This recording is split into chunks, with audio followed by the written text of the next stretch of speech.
Assalamualaikum warahmatullahi wabarakatuh.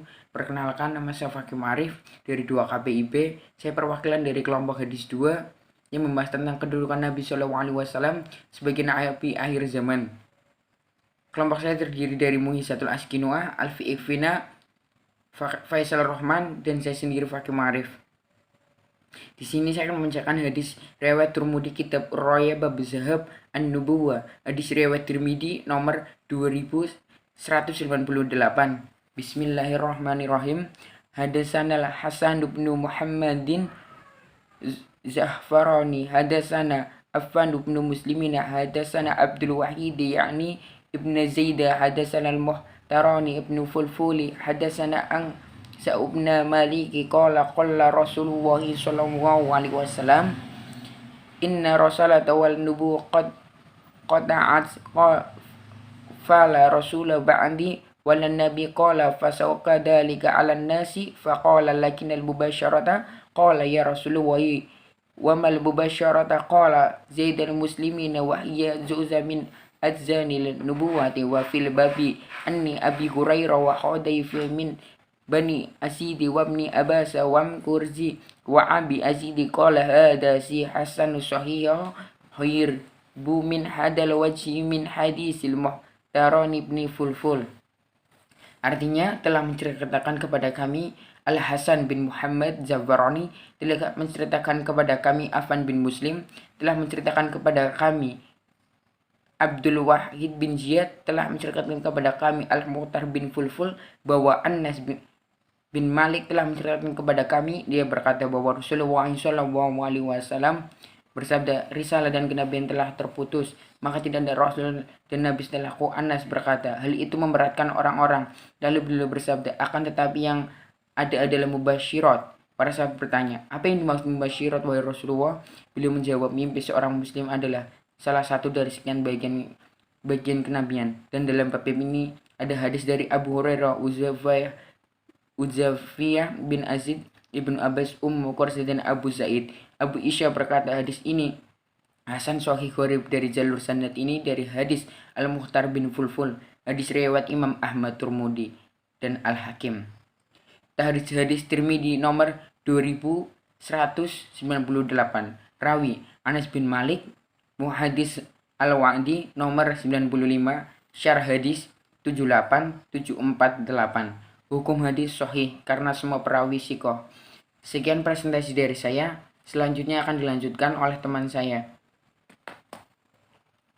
Hadis Nabi yang menunjukkan Nabi sebagai Nabi akhir zaman, yaitu hadis riwayat Sahih Muslim nomor 4238 yang berbunyi, Wahadsana Muhammad bin Rafi hadasana Abdur Razaki hadasana Ma'marun an Hammamini Mu'nabihi qala hadza ma hadasana Abu Hurairah an Rasulillahi sallallahu alaihi wasallam fadzakara ahliditsa minha wa qala Abul Qasimi sallallahu alaihi wasallam wa masalul abiya'i min qali kamasli rajulin bana yubutan falahsaha wa ajmalaha wa akmalaha illa maudiyal laiti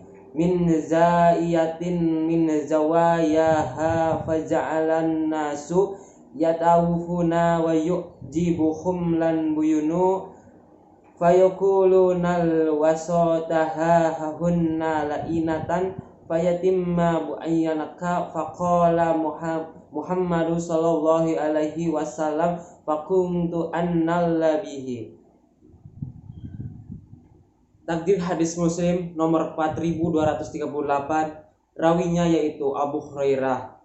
Muhadis Muslim, Masdar Sahih Muslim nomor 2286, syarih hadis 16680, hukum hadis sahih karena semua hadis sihah.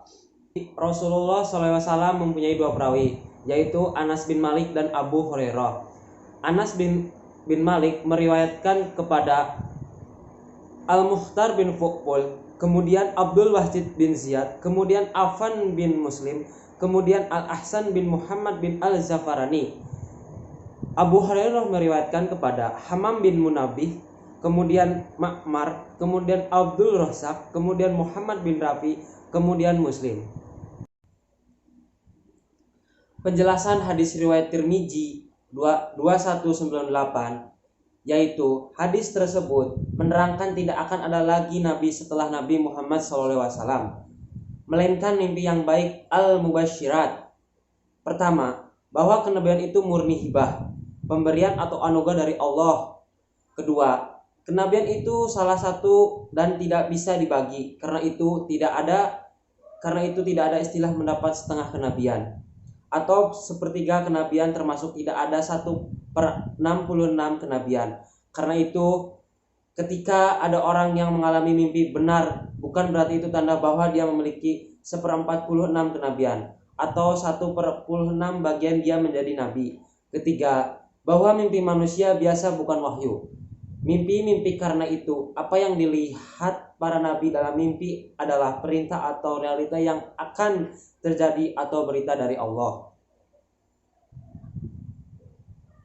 Penjelasan hadis riwayat Muslim nomor 4238. Kelompok Ahlu Sunnah wal Jamaah yang memandang tidak ada lagi nabi setelah Nabi Muhammad SAW berargumentasi pada firman Allah Subhanahu wa taala, bukan pada hadis, karena pada hierarkinya hadis tetap lebih rendah levelnya pada level Al-Qur'an. Sebagaimana dalam surat Al-Ahzab ayat 40 yang berbunyi, "Makana Muhammadun aba ahadim man rajalakum walaki rasulullahi wa khalatin nabi wa kana Allahu bikulli syai'in alima." Artinya, Muhammad itu sekali-kali bukanlah bapak dari seorang laki-laki di antara kamu, tetapi dia adalah Rasulullah dan penutup nabi-nabi, dan adalah Allah Maha mengetahui segala sesuatu.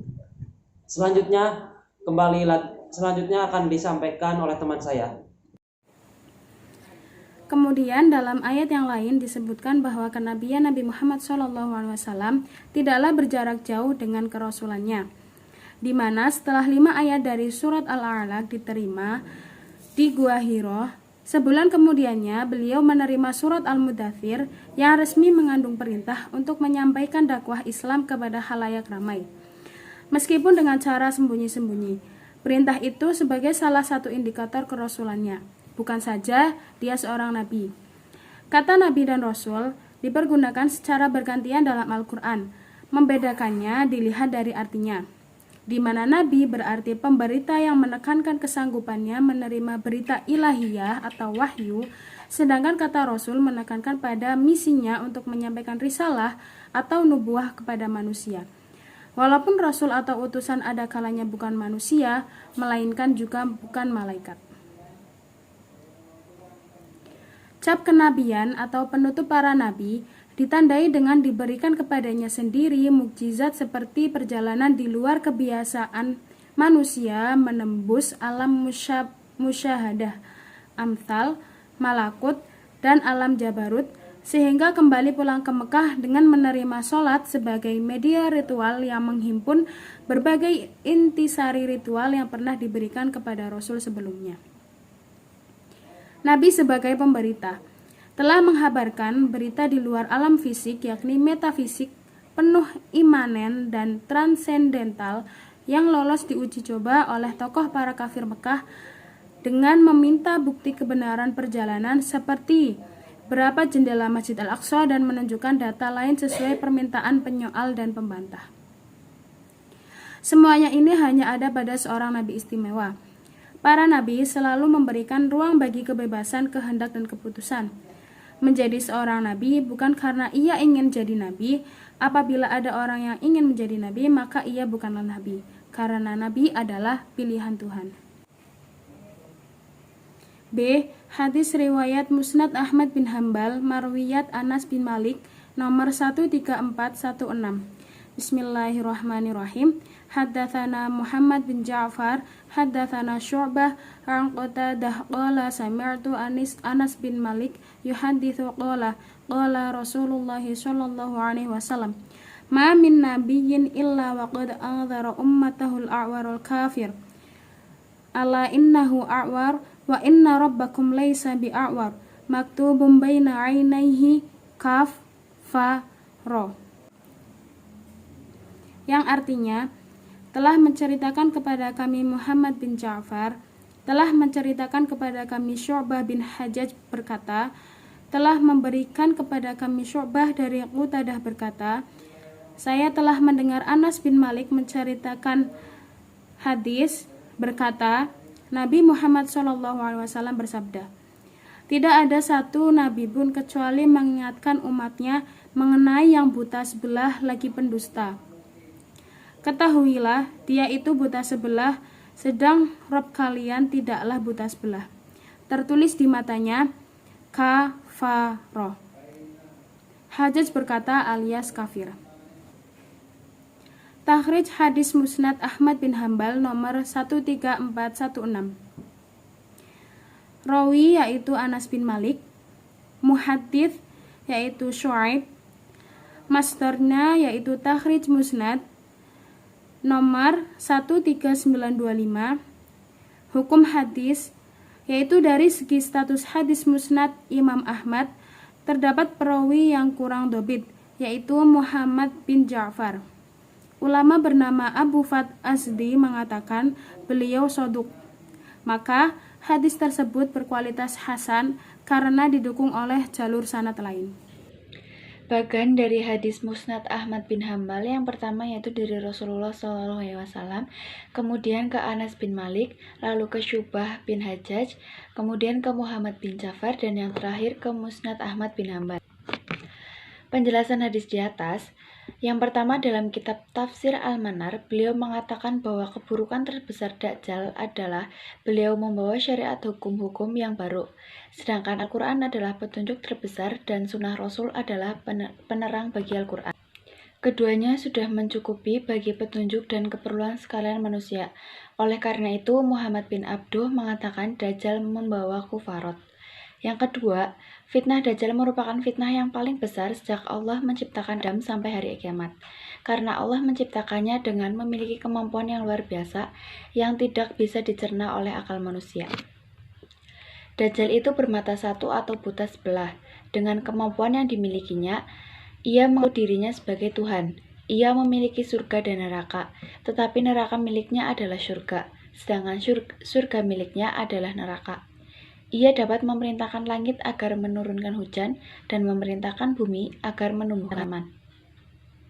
Ia mampu menempuh perjalanan di bumi dengan sangat cepat, seperti hujan diterpa angin, menghidupkan yang mati, dan sebagai fitnah bagi kaum muslimin. Selanjutnya yaitu pengaruh sholawat dalam ekonomi keluarga. Sholawat orang-orang mukmin kepada Nabi adalah sebagai perwujudan rasa kecintaan kepada beliau, dan sebagai petunjuk cara yang terbaik dalam kuri dan memelihara hubungan kita dengan Nabi Shallallahu Alaihi Wasallam. Sholawat memberikan efek ketenangan dan kedamaian dalam jiwa. Selain itu, di dalam sholawat terkandung kisah Nabi Shallallahu Alaihi Wasallam dan hal-hal positif yang dari kepribadian Nabi yang menjadi teladan bagi umat manusia. Pengaruh sholawat dalam ekonomi keluarga diantaranya: yang pertama, segala urusan dimudahkan. Yang kedua, mendapatkan rezeki yang tidak disangka-sangka. Yang ketiga, doa agar segera dikabulkan.